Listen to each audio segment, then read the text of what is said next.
Hello, and welcome to the Westport Library's discussion on the book 100% Democracy, The Case for Universal Voting with our state senator, Will Haskell, and authors Miles Rapoport and E.J. Dionne Jr. Thank you also to the Westport League of Women Voters who partnered with this event with the library. What you may not know, and I'm just going to do a little plug here, which I don't normally do, Heather McGee wrote the foreword for this book, and she happens to be speaking at the Westport Library on May 18th, just next Wednesday.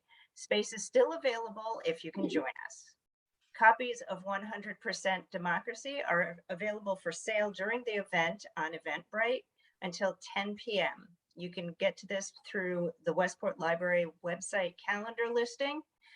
Please note that these will be picked up at the Westport Library starting tomorrow, and you will be sent an email with further details when they're ready for pickup.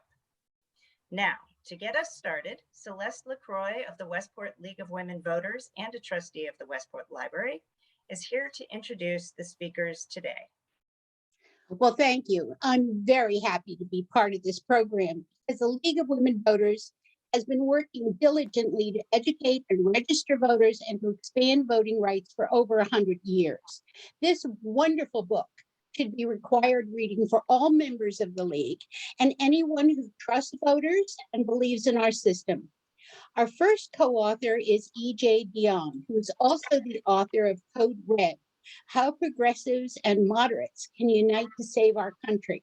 He is a senior fellow at the Brookings Institution, a syndicated columnist for the Washington Post, a university professor at Georgetown University, and a visiting professor at Harvard University. Our second co-author is Miles Rapoport, who is Senior Practice Fellow in American Democracy at the Ash Center for Democratic Governance and Innovation at the Harvard Kennedy School. He formerly served in the Connecticut State Legislature and is as Secretary of the State of Connecticut. He also served as President of Demos and of Common Cause. Tonight's moderator is Will Haskell, who was elected in 2018 to represent 7 towns in the Connecticut State Senate, where he is chair of the Transportation Committee and vice chair of the Government Administration and Elections Committee. Will has been focused on college affordability, transportation improvements, and voting rights. In 2019, he helped to create Connecticut's free community college program. Now I'd like to turn the program over to Will. Thank you. Well, thank you so much, Celeste, and thank you to the Westport Library for bringing us all together tonight. I have to say, it's always a thrill to participate in events at the library. It's always a thrill to talk about books like this one, which you can tell I liked because I've marked it up so thoroughly. But I'm especially excited to be joining 2 wonderful friends in this conversation. Miles Rapoport is familiar to many of you as he served as our Secretary of State, our chief elections official here in Connecticut. And what folks may not know is E.J. Dionne was actually a professor of mine at Georgetown. And what I hope you'll see tonight is the reason I loved Professor Dionne's class so much, it wasn't just the subject matter, which was religion and American politics, but it was also the manner in which that class was conducted, where discussion was thoughtful, where we talked through disagreements, where we talked through arguments and counter-arguments and really got to know one another through engaged debate. So I'm excited to bring the spirit of his class to our conversation tonight and to moderate this discussion. And I think I will start with a question for Professor Dionne. So, EJ, in the middle of this book, you include a quote from Abraham Lincoln that really stood out to me. Apparently, he said in 1862 that the dogmas of the quiet past are inadequate to the stormy present.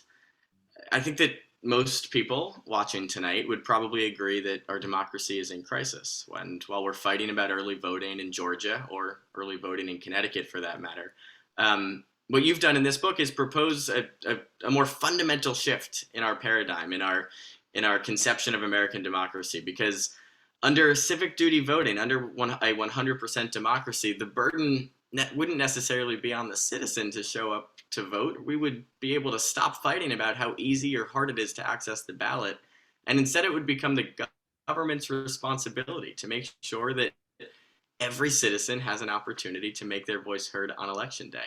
So I guess my question for you is, why this book? Why'd you decide to write this book, and why right now? How does it fit into our contemporary fight about voting rights? And then maybe at a larger level, how does it fit into our country's long and slow, hard-fought march towards enfranchisement? Well, now everybody could see why it was so much fun to have you as a student. And State Senator Haskell just called me EJ.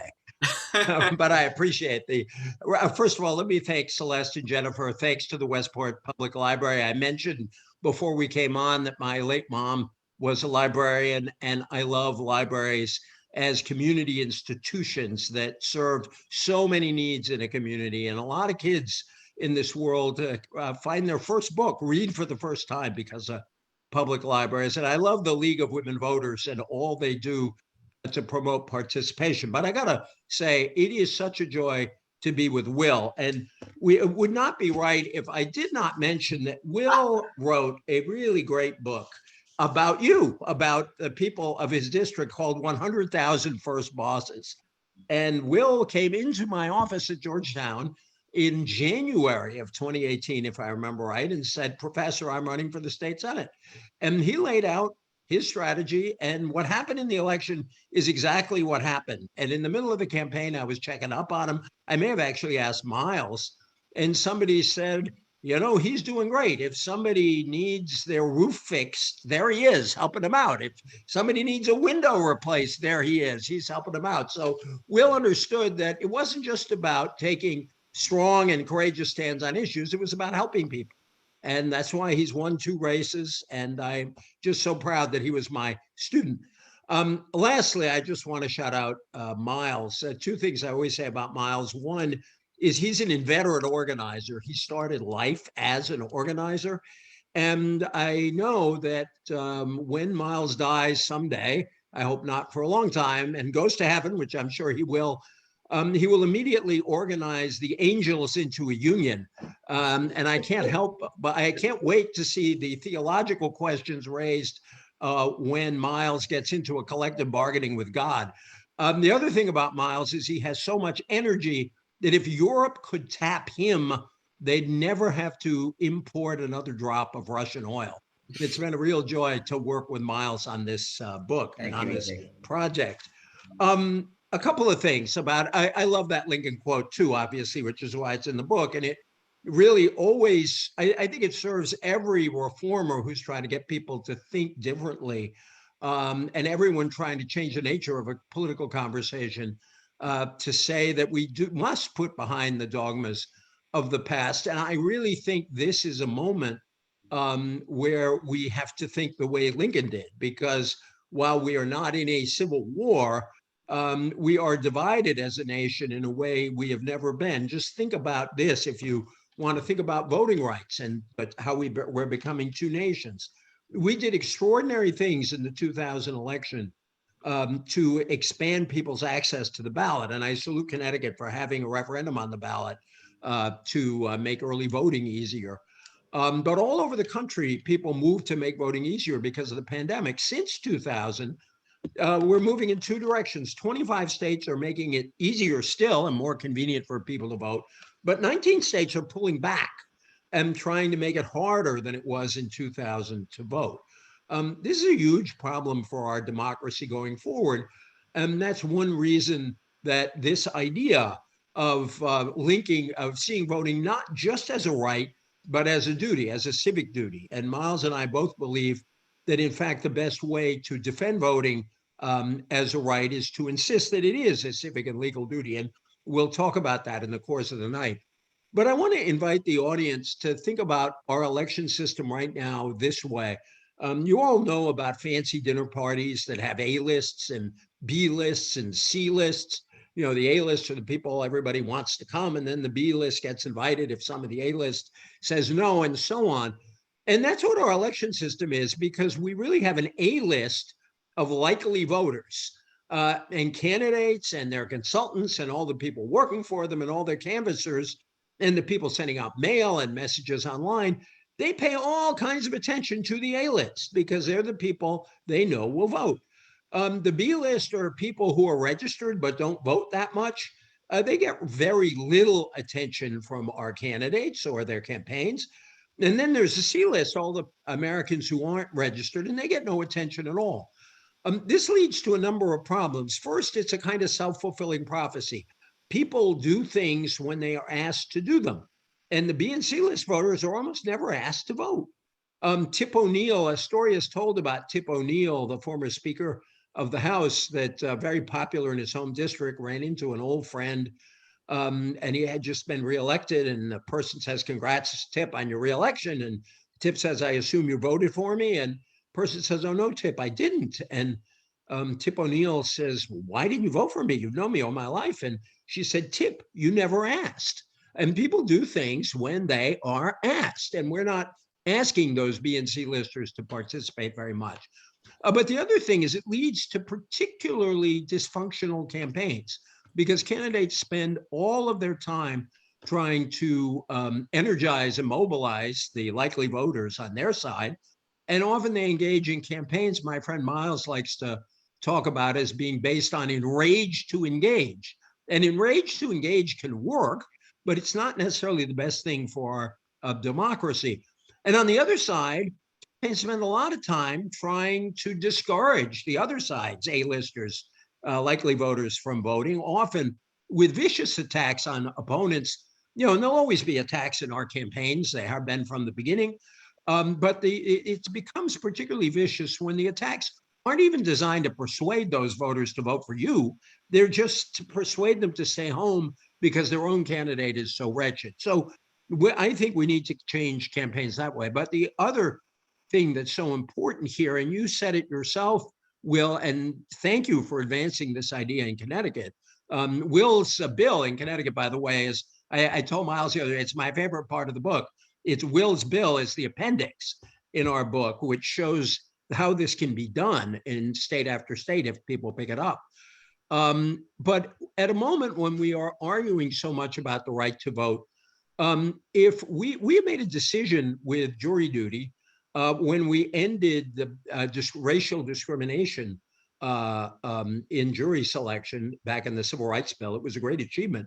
What that really meant is that African Americans, Black Americans, were now required to serve just like everyone else. And the jury serves as a model. And we complain about jury duty, but we really would not want to have a different kind of system where people, jury pools are made up of people who represent the entire community, and juries are picked out of that, not always perfectly, but they are picked from that. Similarly, we think that by declaring that voting is a duty, the institutions then bend toward making it as easy as possible for people to do their duty. That means the laws would have to make it easier to vote and convenient to vote, and all kinds of other things we think would change. Miles will talk about that a bit too. You know, and lastly, we model our system after Australia's system, where they have made it very easy to vote, where they do require everyone to vote. 96% of Australians are registered, 90% of them vote. We can do as well as Australia. We're Americans. And their election day is a party in Australia. As a voter, we quote in the book, says there is such turnout, it is so assumed that everybody's going to participate, that civic groups and school groups have set up stands at polling places to raise money for various good causes in the community. And they are particularly famous for their sausage sizzles, what are called democracy sausages. And I'll just close with 3 points about that. First, in our book, we are careful to say that we would propose vegan alternatives for those who want them.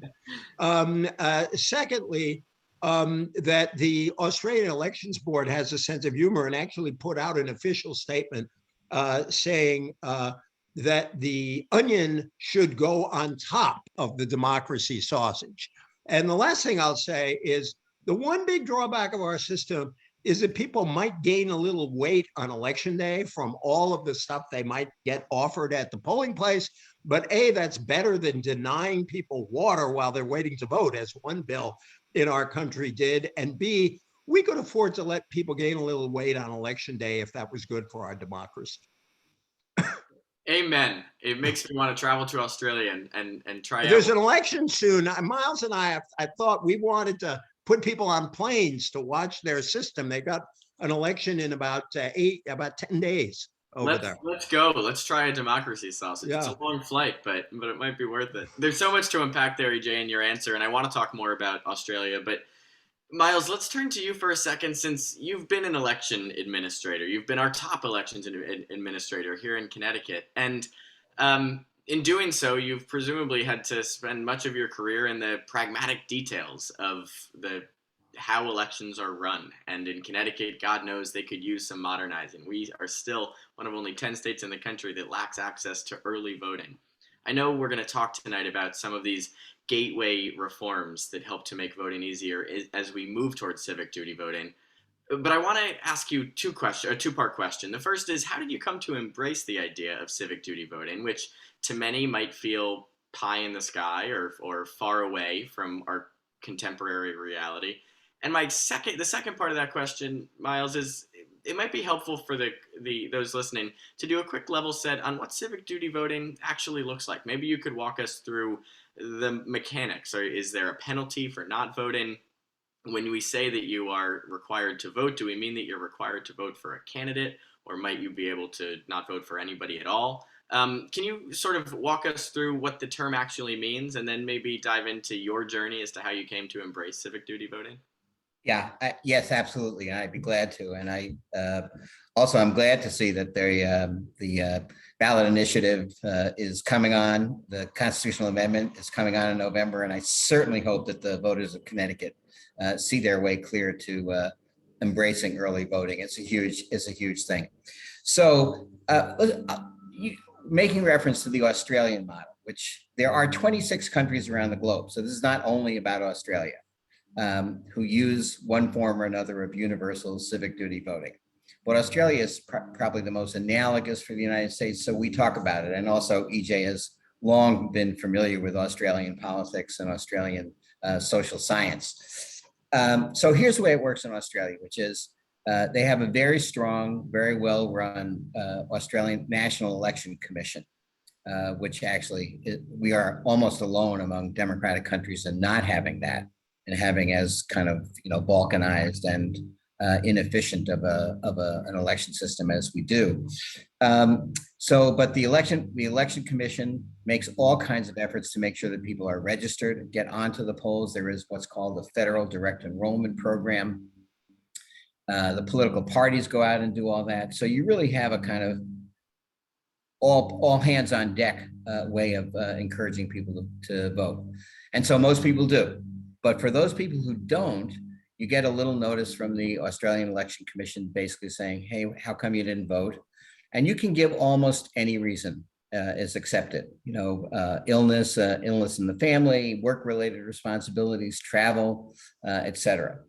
But if you don't give any reason and basically have ignored your civic duty, as they think of it, you will get, after a second notice, you will get a $20 Australian dollar fine, which is about $15 in United States dollars right now.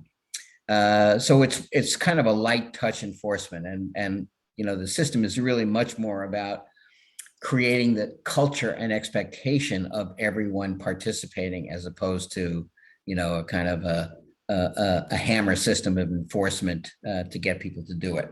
So that's really the way it works. Very few people actually pay the fine. The last statistic that we saw was that of the 10% of people who didn't vote, only 13% of those actually ended up paying the fine. So you're really talking about 1% of the voting population. It was enacted in 1924, so they have kind of proof of concept here for 98 years. Most social scientists would consider that a pretty good proof of concept. I'd say so.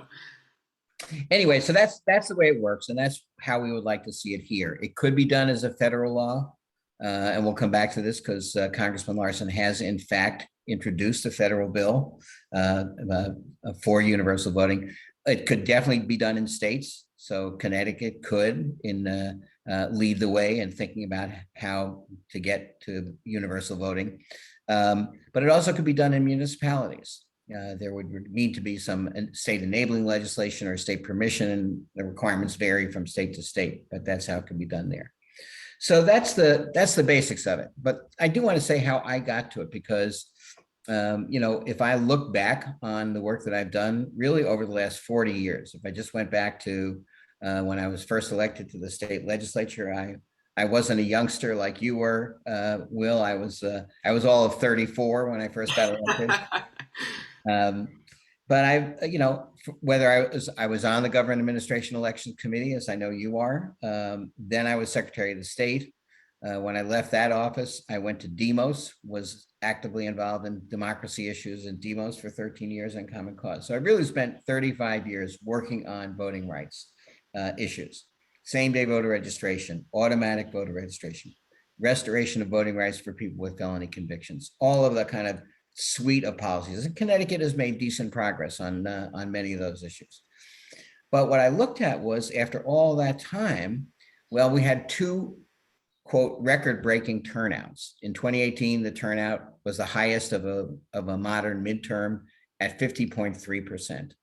And in the 2020 election, which, to the great credit of the elections administrators in the country, despite the pandemic and despite 400 lawsuits to try to confuse the process, we had the highest turnout in American history for a presidential election at 66.2%. So, good that we had records, but it's not really anything you'd want to write home about. So I started to really think about and kind of examine in my own mind, what is it that might really, really move the needle in a serious way? And at that point, even though I wasn't a student of his, I did read a paper that Professor Dionne wrote with his Brookings colleague William Galston that made the case for Australian style, mandatory participation. And when I read it, I thought, wow, A, this is really, really a good idea. And B, how is it that for 40 years of being kind of one of the leading figures in the democracy reform movement, I've never even been in a conversation about this. And I thought, this is something that really deserves study, et cetera. So E.G. and I created a working group that was joint between the Kennedy School and the Brookings Institution, which led to a report that we put out in 2020, which then led to the book. So, but it really was, how is it that we might really, really change the dynamics of the voting system to engage, to get much, much closer to full participation? If that's your goal, and obviously there are some people in this country for whom that is not a goal. Perhaps that's an ungoal. But I think that at least as far as EJ and I are concerned, and certainly you will, to the degree that we can reach the fullest kind of participation, it's the better. Could I just say a couple quick things? First, I want to salute Miles for really putting together that working group that I co-chaired with him. It was an extraordinary group of people that included some brilliant lawyers, and I'm going to get to them in a second, and democracy advocates, civil rights advocates, some of the best academics in the country who've studied this. A wonderful guy we were just with down at the University of Georgia named Shane Singh, who probably is one of 5 experts in the world on the compulsory participation. And one of the things we did with the working group is try to vet this for potential problems. And so you asked the question earlier on, would people be required to pick a candidate on the list? And the answer is no. Under the Australian system, as under our system, you could cast a blank ballot. You could write a nasty message on the ballot. You could draw your favorite cartoon character on the ballot. You could do anything you wanted with the ballot as long as you participated. And one of the reasons we do this is because, as a moral matter, we don't think we can compel somebody to pick from a list of candidates if they don't like anybody on the list. But as a legal matter, and this is where our lawyers came in and did such a good job at exploring the case law on this. There is a lot of case law that says government can't compel speech. And you could argue that a requirement to pick a candidate is a form of compelled speech. And so we wanted to avoid that. But to underscore this, we would add a none of the above option on the ballot on every race, where you could make absolutely sure, if you want to do that, you could just cast a blank ballot. But if you really wanted to underscore how you feel, you could check none of the above. And we think that's important as a constitutional matter, because as we know in the United States, if you propose any important reform, you will get sued, and somebody will try to throw it out. And one of my favorite chapters in the book, and I can say that because it was largely written by our lawyers, as we say in the text, is our chapter on the constitutionality, because I think we make a very strong case that it is constitutional, and that piece of it is very important. The other thing about the fine is that we were very worried, and we went out and met with groups as well, including an extraordinary group of civil rights and voting rights leaders. We don't want to replicate the problem they had that sort of came to light in Ferguson, of low-income people having fine and penalty piled on top of fine and penalty with interest, and and then it becomes criminalized. So we make very clear that A, $20 is $20, nothing more ever. B, it's not a criminal penalty. And C, you can pay it with an hour of community service if that's what you would like to do. We don't want to create more problems, and we tried really hard in the way we crafted our proposal to try to avoid as many unintended consequences as we could.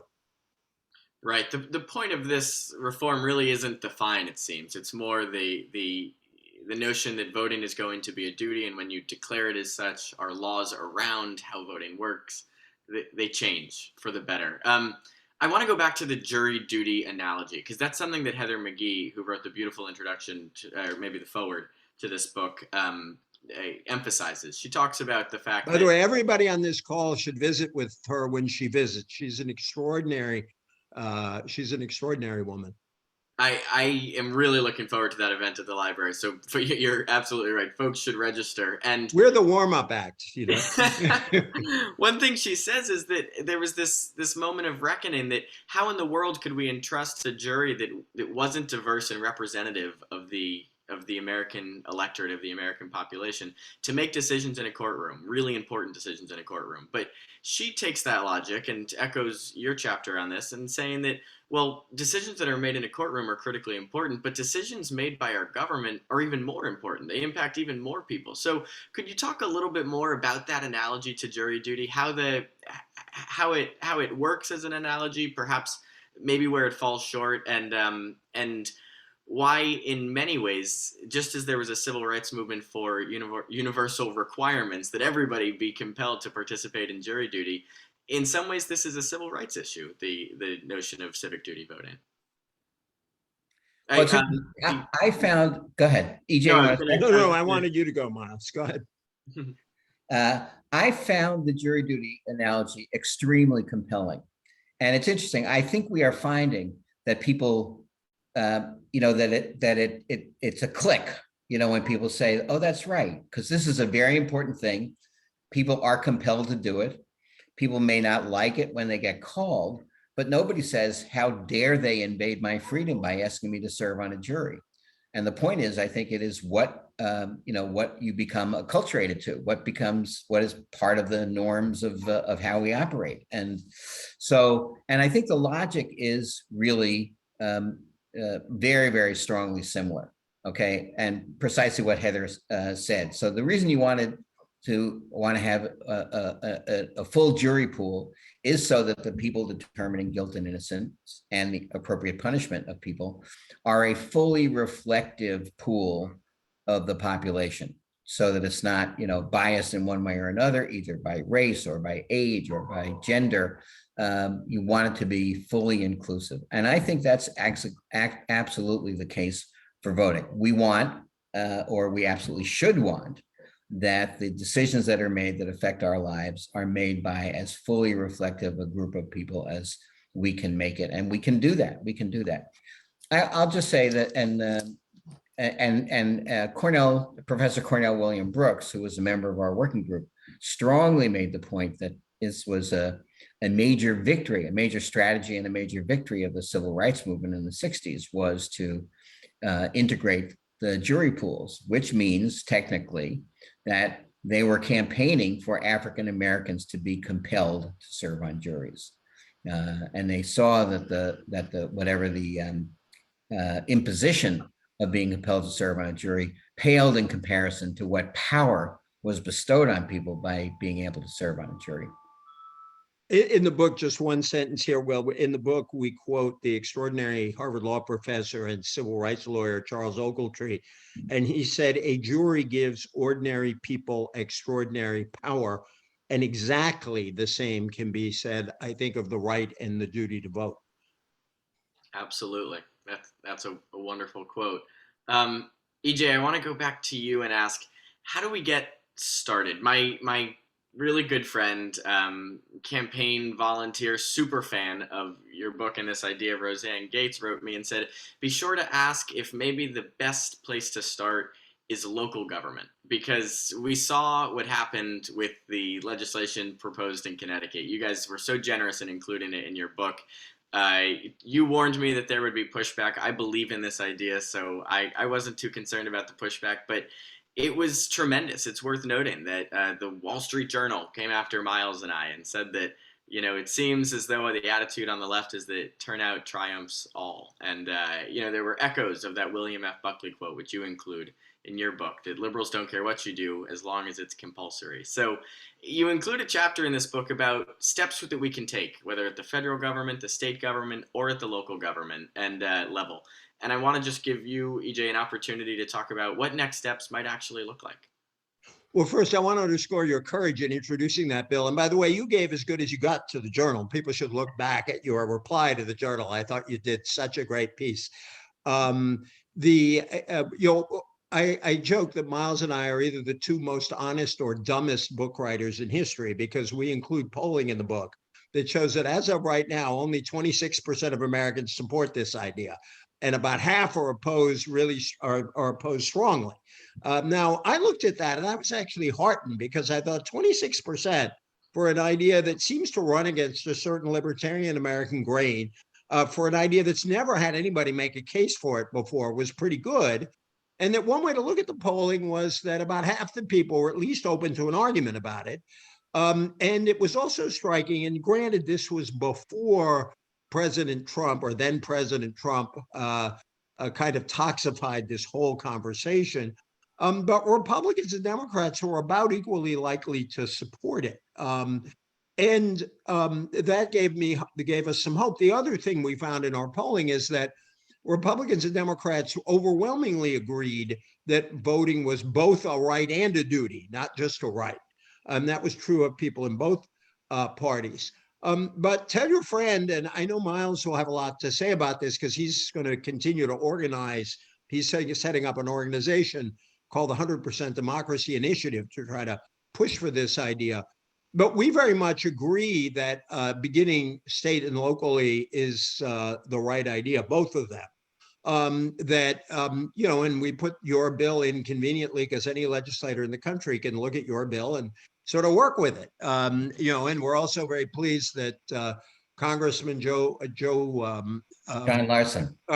John Larson, I was thinking, and introduced this bill, a Connecticut congressman, co-sponsored by another Connecticut person, Joe Courtney, into the Congress. And Miles and I did not expect that within a month of publishing the book, somebody would do this. There must be something in the water in Connecticut about this idea that puts the state in the forefront. But, so we would love to see this enacted at the federal level. We don't see that happening anytime soon, since we can't even get a voting rights bill through the Senate right now, and let alone the Freedom to Vote Act. And so we think it will start as state and local. And we were just in Minnesota 2 days ago, and Minnesota actually wins the national prize for voter turnout. They turned out 80% of their people in the last election. Colorado is number 2. And in one of our talks, I told them that you want to stay number 1 ahead of Colorado. So adopt our idea before they do, if you want to stay ahead of Colorado. But, a lot of localities, such as Minneapolis, have been adventurous in being willing to try new things, putting aside dogma. And so we think that in states where legislatures give localities the right to take up experiments like this, there are 13 states that have very open laws about what municipalities can do. That would be a good place to start. Miles, I'm just, if you if you talk about something with someone long enough, you just steal their lines or borrow them or credit them. But Miles made the point at one of our events that a lot of people are getting very upset about school board races, where 10% turn out, and sometimes extremist candidates win these school board races, and then the rest of the parents are aghast at what happened to their school board. Parents who are looking for a kind of middle of the road school board that cares primarily about kids and not ideology. And and we could imagine people wanting to try this in the school board race and say, we need higher turnout because we need to represent the whole community. I have a dream, which is that we do not think higher turnout benefits Democrats disproportionately to Republicans. We make a bit of a case in the book that that's a myth, and we would argue that further. Am I freezing, by the way? I'm getting a little notice here. No? Okay. I can hear you just fine. Okay. I would love two states that are not known for deep partisan rancor, but are on opposite sides. I have in mind Utah and Vermont. I would love to see them try it as a pair. And they're both civic minded. They've been open to reform. And let's see two states do it. So yes, I think municipalities are a good place to try it. States are a place we hope we can make some progress. And then with the Larson bill, we hope that this might encourage hearings and some debate in Congress. And you can testify as one of the first authors of one of these bills in the country. Miles, I want to. That's fascinating. I'd love to learn more about Utah and Vermont as choices, but in the interest of time, I want to ask one more question to you, EJ, and then go over to Miles to talk about gateway reforms, and then I think we'll probably open it up for questions. So if folks do have questions, please do put them in the chat so that the library team can pose them after our conversation wraps up. But EJ, you just brought up a really important point, and it came across rather quickly. But with school board races, you mentioned that right now low turnout drives more extreme candidate behavior and frankly more extreme behavior of those who win office because it's not necessarily representative. And you mentioned on page 109 of the book that in the experience of Australia, it actually changed the electorate in a number of interesting ways. It leavened it. It brought out an electorate that was, quote, wary of political extremes, increased its middle class character while also including the young and the marginalized. So this really, do you want to talk a little bit more about how this has the potential to change the electorate itself and what that could look like in terms of its impact on policy? Right now, we've got an electorate that isn't in any way representative of young people, of marginalized communities, or frankly, of the political middle. Yeah, thank you for that question. And for people interested in this, we do have a lot of we don't overburden you with data, but we do have some data that I think people who care at all about democracy would be interested in terms of who votes and who doesn't, and where the holes are in our electorate, and what holes we would fill in a sense with this. As you mentioned, young people are a very important group to think about. Our system is terrible for young people. It really favors older people with fixed residences whose voter registrations are good forever, and who, if they go to a polling place as opposed to a drop box or mail-in, go to the same place regularly. But it's particularly registration because young people move around a lot. And so their addresses change. And a lot of times people get engaged in election campaigns, a month before. And in many places, registration is closed by the time people realize, oh my God, there's an election coming. And so that shuts out young people. And so the turnout differential between the under 30s and the over 65s is enormous. And if I'm real quick, I'll try to find it before I, voter turnout in 2022, again, higher than ever among young people, 18 to 29, it was 54%, 65 plus 74%, big gap. Secondly, there's a big turnout differential between lower income people and upper income people. Upper income people are overrepresented. You can see it using education as a stand-in for class from the Census Bureau report. 41.5% of those with less than a high school diploma, 83% of those with advanced degrees. And it's a step up process. So that's another group. The electorate is somewhat wider than the country as a whole. Black American turnout is rising. It's still a little lower than white turnout, but Latino and Asian American turnout is much lower. So that's another hole you'd fill. But I was glad you mentioned moderation, because it's not surprising. People who are very ideological tend to vote, and people who are less ideological vote less. And so by including voters who are less ideological, it doesn't mean they're less informed. Miles said a great thing the other night when we were talking about this to a group. He said, there are a lot of uninformed ideologues. Ideologues are not necessarily the best informed voters. And so there's a lot of evidence that this brings in, somewhat more moderate voters. And for some, that would be an advantage. And there is a bit of evidence that governments elected with this system tend to care a little bit more in their public policies for the less well-off people in the society. Not radically so, but that's not a bad effect either. So at one and the same time, it's sort of an argument to different groups can embrace this, I think. If you're on the progressive side, it's good to have a government that's thinks a little more about people who are not those who give big campaign contributions. And it's also good to have a government, the word we used, I appreciate your picking up, leavened with people who aren't ideologues. Absolutely. Hopefully people on every side of the political spectrum can agree that it's a good thing when representative democracy is more representative. Well said. Miles, we're going to give up on this book tour. You start going out and doing these events for us. Well, since we started with EJ, we'll end with you, Miles. And I want to remind folks, please do ask questions. We're leaving some time at the end for these gentlemen to ask questions. And this is their 36th event. So the challenge I will pose to all of you is see if we can come up with a question they haven't been asked before. I noticed one already, so I cheated and looked at the Q&A.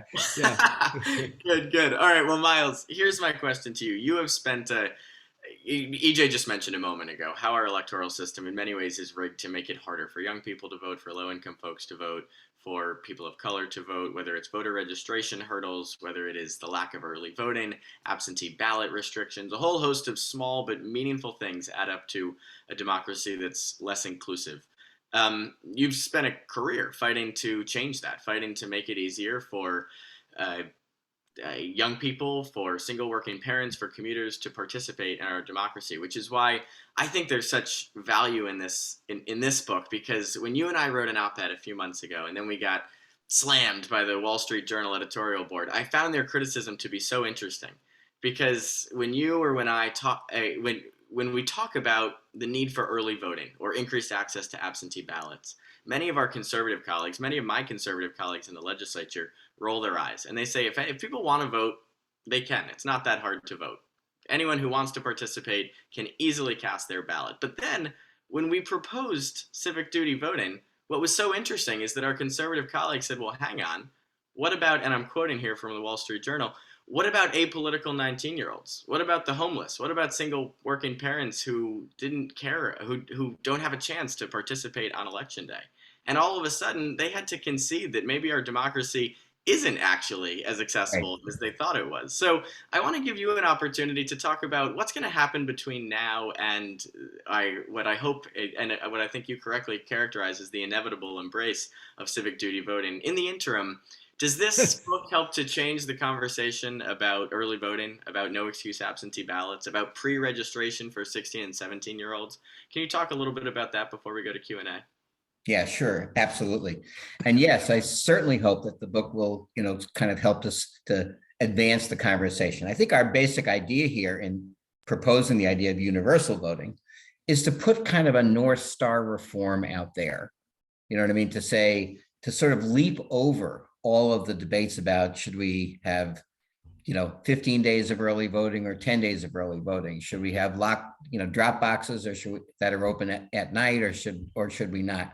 And say our goal here is a fully inclusive, fully representative democratic system. And so how do we get there? Obviously, but there are other reforms that will make it that are good in and of themselves. And we call them, but they're also reforms that would make it possible to successfully implement universal voting. So we call them in the book gateway reforms. Because obviously you can make the case that if you superimpose a requirement to vote on a system that is systematically making it hard for people to do that, it's like oil and water. It just doesn't mix. So what we hope is that the idea that the goal is universal voting will also stimulate interest in doing the reforms and doing the administrative procedures. It's not just policy reforms. Election administration needs to be funded properly. During the pandemic, the Brennan Center estimated that $4 billion was needed to make the adjustments necessary. Congress came up with $400 million and said, we'll get the rest later. And of course, they never did.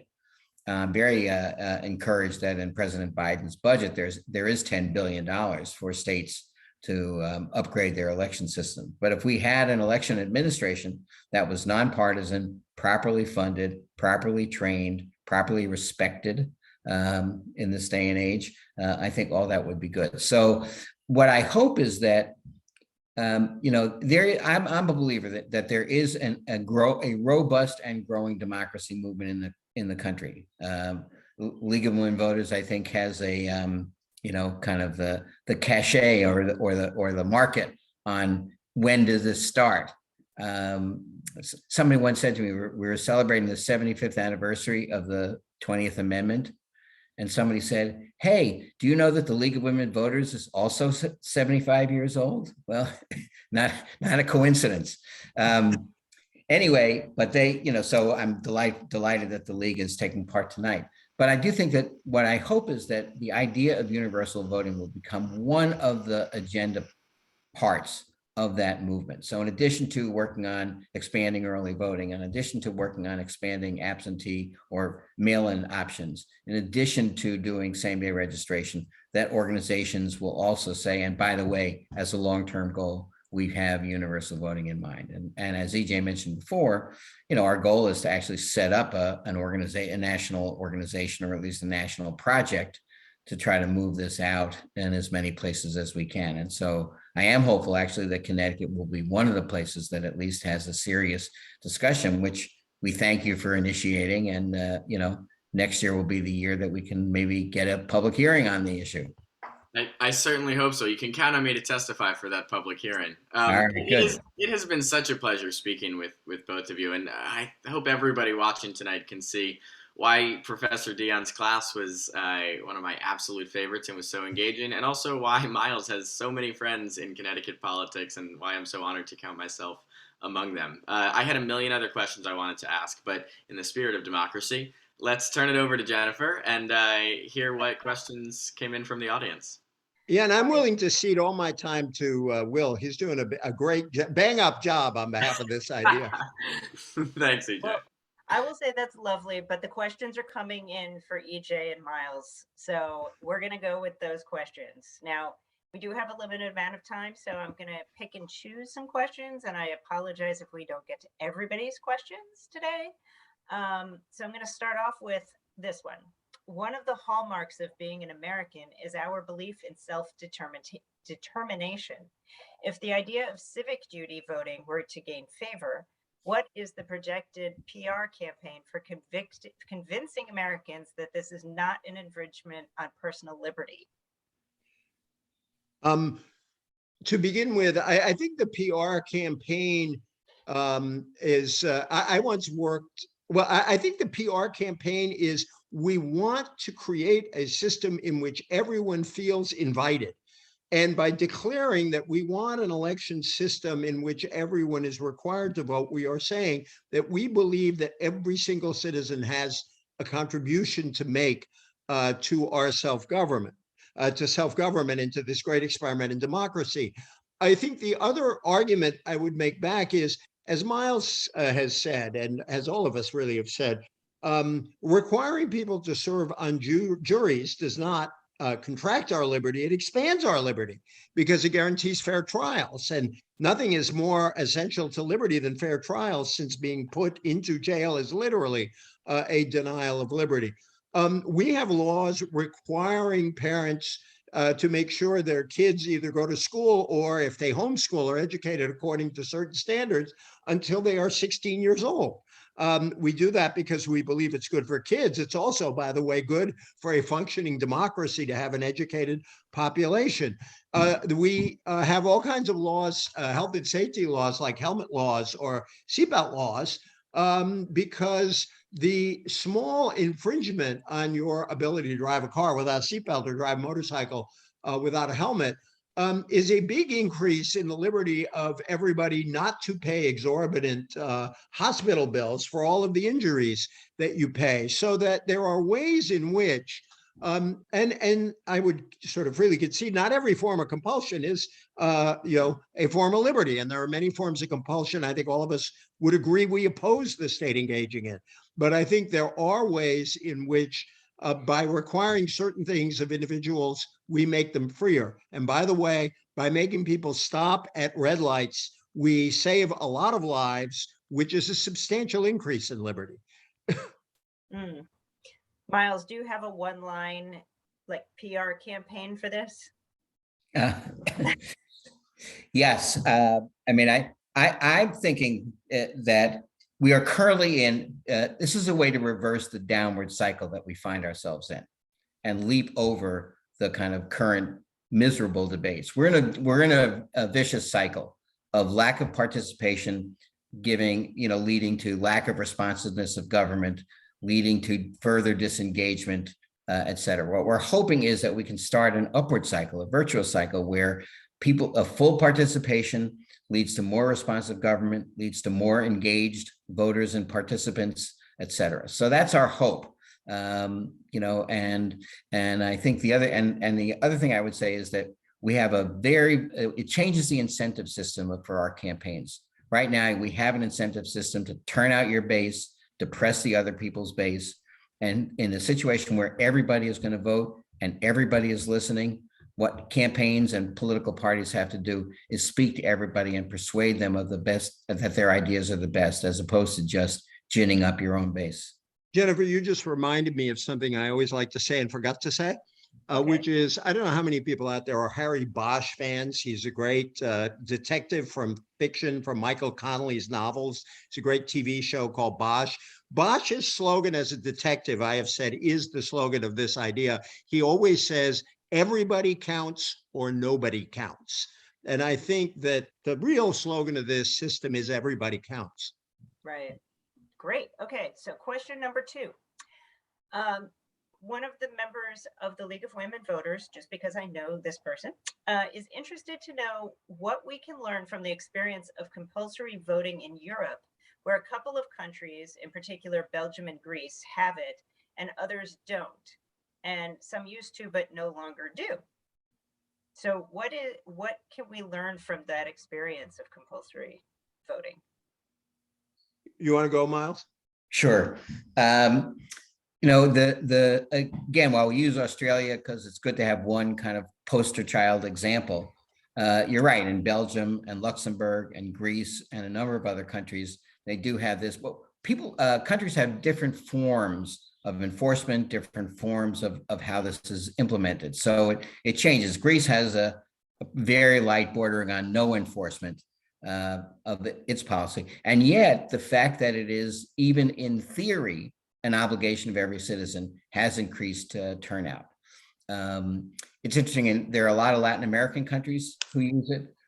Again, some have a checkered history, but in Uruguay, which is one of the most stable democracies in the region, this has been part of their culture for many, many, many years. And interestingly enough, Chile had it for a long time. It was abolished in 2012, but all indications are that when they draw up the new constitution for Chile, which will be in the next year or so, that universal voting will be reinstated.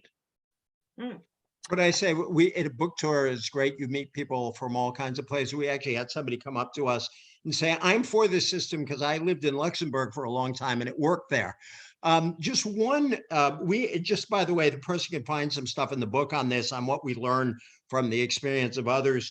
One of the main lessons is that moderate enforcement of the kind we're proposing works as well as, or even maybe slightly better than, heavy-handed enforcement.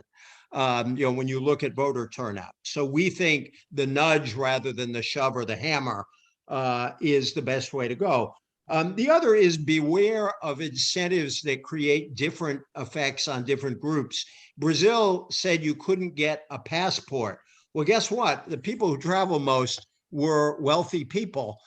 So it was a really powerful incentive for wealthy people to vote. It didn't work the same way. Other countries talked about denying social services to people. We don't think you can do that. We think that would be very counterproductive. And so when we look around, a system akin to Australia's with sort of moderate, reasonable, but not heavy-handed penalties probably gets you the best balance of high participation without putting a whole lot of compulsion on people or high penalties on people.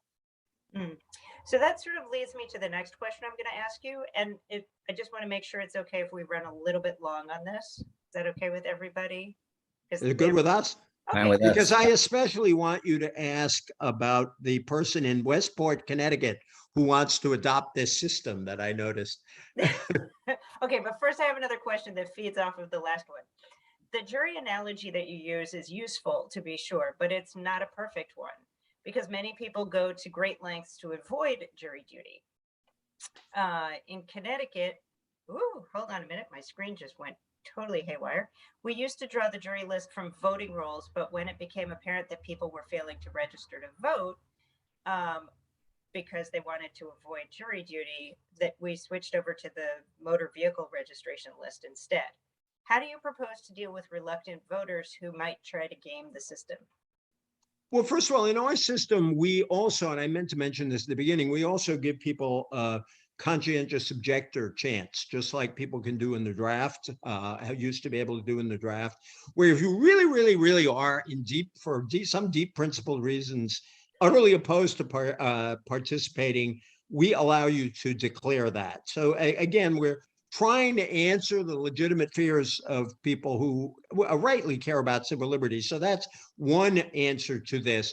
The other answer to this is casting a ballot in a system that makes it easy for you to cast a ballot by mail, through drop boxes, through early voting, is far less onerous than serving on a long trial.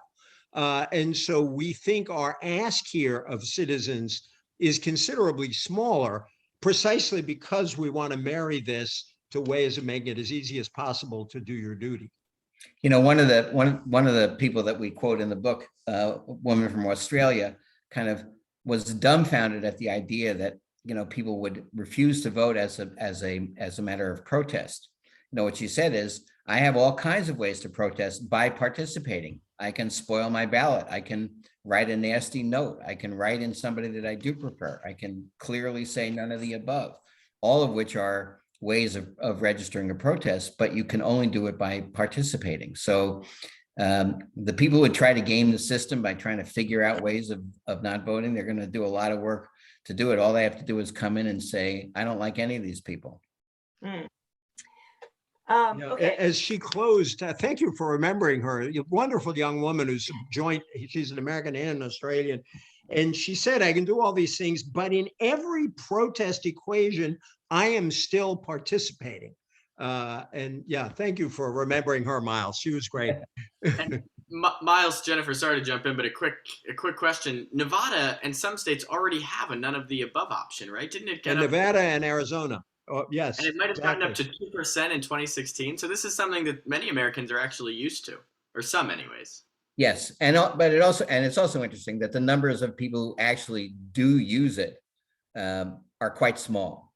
You know what I mean? Which is encouraging, right? In other words, if you had a situation where 20 or 30% of the people were registering not to vote for any of the above, that would be a pretty good, alarming state of affairs that we would want to deal with. But we have lots of alarming state of affairs that we need to deal with. So I have proposed years ago a meaningful none of the above option, where if none of the above ever won, you had a new election because people would make very clear what they think of these candidates. We don't propose that in the bill, in the book. In this book, we just want it there as a meaningful way for you to say, I don't want to vote for any of these people. But I think a meaningful none of the above option is an interesting thing to think about. Okay, so EJ, back to the question that you mentioned earlier. This participant says, after listening to you on Brian Lehrer's show, that's when I got the call to find out if you were able to come. God bless Brian. He's great. This person wants to bring civic duty voting to Westport, community by community, and so that we can bring universal voting to this country. Are there any communities in the US that you know of that have already taken this approach on a local level? And I wanted this question asked on behalf of our organizer here. I wanted Miles to answer this because I was very excited by that person saying they want to do this. So how do we do it? I think it would be really interesting for some cities or municipalities to adopt ordinances in referring to local elections to do it. Now, there might be lawsuits that say the state you can't do this. There are different enabling legislation and home rule rules in various states. And what EJ said, we were in Minnesota yesterday, but St. Paul and Minneapolis both have adopted ranked choice voting without any objection or interference from the legislature. So it seems pretty clear that at least those two cities might actually think about seriously adopting this. But I would love for Westport to do it and, put aside a little kitty for the lawsuits and let's have at it. Just by the way, Connecticut is harder than other states. As I mentioned, we have 13 states that give localities a lot of freedom. And we specifically say in the book, alas, for this purpose, and other states such as Connecticut and Maine have limitations on what localities enacting locality-specific voter qualification rules, which Will knows better than anyone. So you'd probably need to get some, it might start in Connecticut, Will, as, do a second bill, which is just a local authority to do this bill as an experiment. So you might not get universal voting in Connecticut, but you would pass a law allowing localities to try it. Local control is pretty popular here, so that might be more palatable. I'm sorry? Local control is pretty popular. Right, well, that's, here, yeah, so exactly. It might be so more palatable. So this Westport person, I hope, started a small positive revolution here. But, let me make a more general point out of this, because I think it's important. Here's what our hope is that beginning more or less now, I mean, as we have said, there has never been a serious conversation in this country about this idea, even though it has been used successfully in many other countries around the world. So to our knowledge, there are no places that are actually doing it. But I do think that what we are hoping to do is over the next year or two, keep the idea going in terms of books and journals and articles and college classes, that it just becomes part of the conversation, part of the policy conversation. Secondly, that organizations in the democracy movement, like Common Cause, like the League of Women Voters, like Demos, like other organizations, start to adopt this as part of their agenda. And that, starting next year, there will be some municipalities in some places and hopefully a few states that will seriously debate this. So hopefully what we're trying to do here is just, kind of plant the seeds, be little Jane apple seeds of trying to put this idea out there. Great. Okay, I'm going to ask one more question because this one sort of has been on my mind lately. This person writes in his, I'm just going to read it. In presenting a 4-talk set on the French Revolution, I explained active versus passive citizens. The former could vote and the latter could not. This led to voting in the United States. So I prompted the question, should American citizens, once they attain voting age, have a working knowledge of the Constitution, Bill of Rights, and even the Declaration of Independence? Of 60 people in attendance, only 1/3 of the hands went up supporting such a measure. Just to piggyback on that, my thought has been, when it does seem like a lot of us have forgotten a lot of the rules and precepts that, you know, this country was built upon, including some legislators, obviously not on the state level, it's all on the higher level of people who seem to forget these things. So how do we incorporate that education into our voting population? This is right in Miles's wheelhouse because he talks about it a lot. So go ahead. And I want to say something. I'll close after he's done. Okay. All right. Yeah, I mean, I love the idea of kind of, you know, thinking about active, you know, taking up the phrase active citizenship, you know, and that it is more than simply, you know, being a, you know, checking off a box that I'm a resident of a country or of a state. You know, one of the kind of antecedents of this, even in EJ's thinking, to my knowledge, was the idea of universal national service. You know, so we used to have a draft in the Army. I remember it well.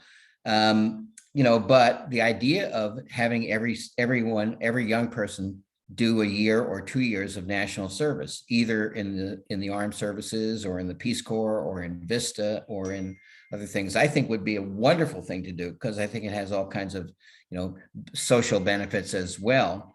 But I think it is akin in the way we think about it to the idea of universal voting as well.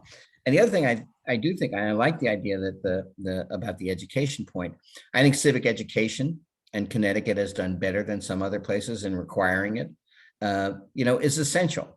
And it has been, you know, relegated to a secondary status over time. But the truth is, if you were thinking that every 18-year-old were going to be required to vote, and if you were the principal or the superintendent of the Westport schools, would you make sure that civic education was a more important part of the curriculum? I think you would. So I think there's in a way, it is part of this kind of virtuous cycle that I was thinking of, which is if you think about civic education and active citizenship and full participation, all of this, I think, can make our country a lot stronger, and hopefully at some point, although you know, overcome some of the polarization and divisions that we're suffering from right now.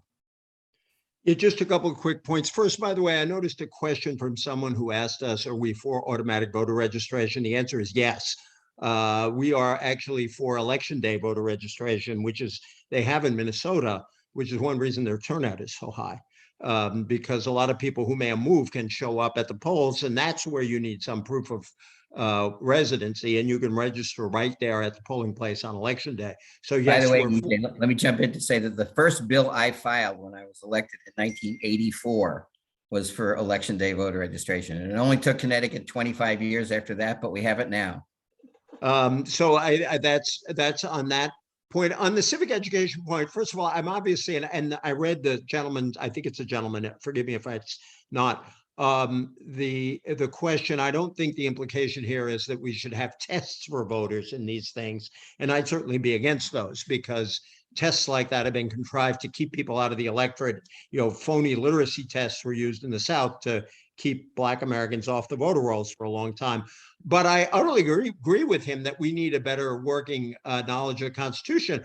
I'm not sure how many of us could pass the citizenship test that immigrants are required to take.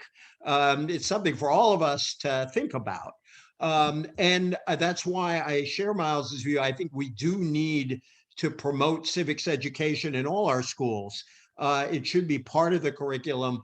Our kids took the AP federal, state, local government class, and that class could easily be generalized for all students, a version of that. And I, by the way, would add a part of that would also be media literacy, because of the strange environment we're all living in now for information. So I'm very sympathetic to what that person said. The one thing I want to say in closing is, you know, to think about this, when you think about this as a new idea that we're borrowing from another country, first of all, Americans are good at borrowing good ideas from other people. We ship them out, but we also take them in. That's one of the reasons we're a successful country. And there is another idea that in its day was incredibly controversial. And people thought it was a terrible idea when it was first proposed. And it also came from Australia, and it was the secret ballot. People forget. that until the late 19th century, we didn't vote on secret ballots. Parties printed ballots. People brought their ballots to the polls. I was reading something just this week about 1860, where Abraham Lincoln showed up with his Republican ballot, everybody saw, and he crossed his own electors off just to be humble about it. Imagine a candidate doing that now. This was piloted in Australia. It spread to the whole country. People started debating it here. Jill Lepore had the historian had a wonderful piece in the New Yorker about this. And between the late 1800s and early 1900s, we finally adopted it in the whole country. And now we take it for granted. We wouldn't think of voting any other way. So my hope is, I don't know how long this will take, but in 5 years or 10 years, people will look back and say, this universal voting thing, everybody participates. Haven't we always done it that way? And that's when we will all be very happy about the outcome. And I think that's possible because the Australians sure are happy with the system. Great. Thank you all so much. On behalf of all of us that have logged on, a lot of the Q&A thanks you for coming in. Really great questions, by the way. Thank you. Great. Well, that's Westport for you. Yeah. Thank you both so much, Miles and EJ and Will. Thank you so much for bringing this book to life for us. For those of you at home who haven't yet read this book, 100% Democracy can be purchased through the Westport Library on our website through 10 p.m. this evening. So if you want to purchase it through us, that would be great. If it's a short, easy read. Okay, you heard it here first, folks. The Westport Library is also proud to have a copy or two in the collection. So if you can't get it on hold, you might want to buy it first. And thank you both, all of you, so much for bringing this to light. And remember to go out and vote, people. The Women's League of Women Voters will be sending out information about elections soon. So keep your eyes peeled. Thank you so much. Thanks, and Jennifer, joy to see thanks, you, Will. Thanks, See you soon, Jennifer. Great Miles. to see you, EJ and Miles. Talk to you soon. All Bye-bye. right.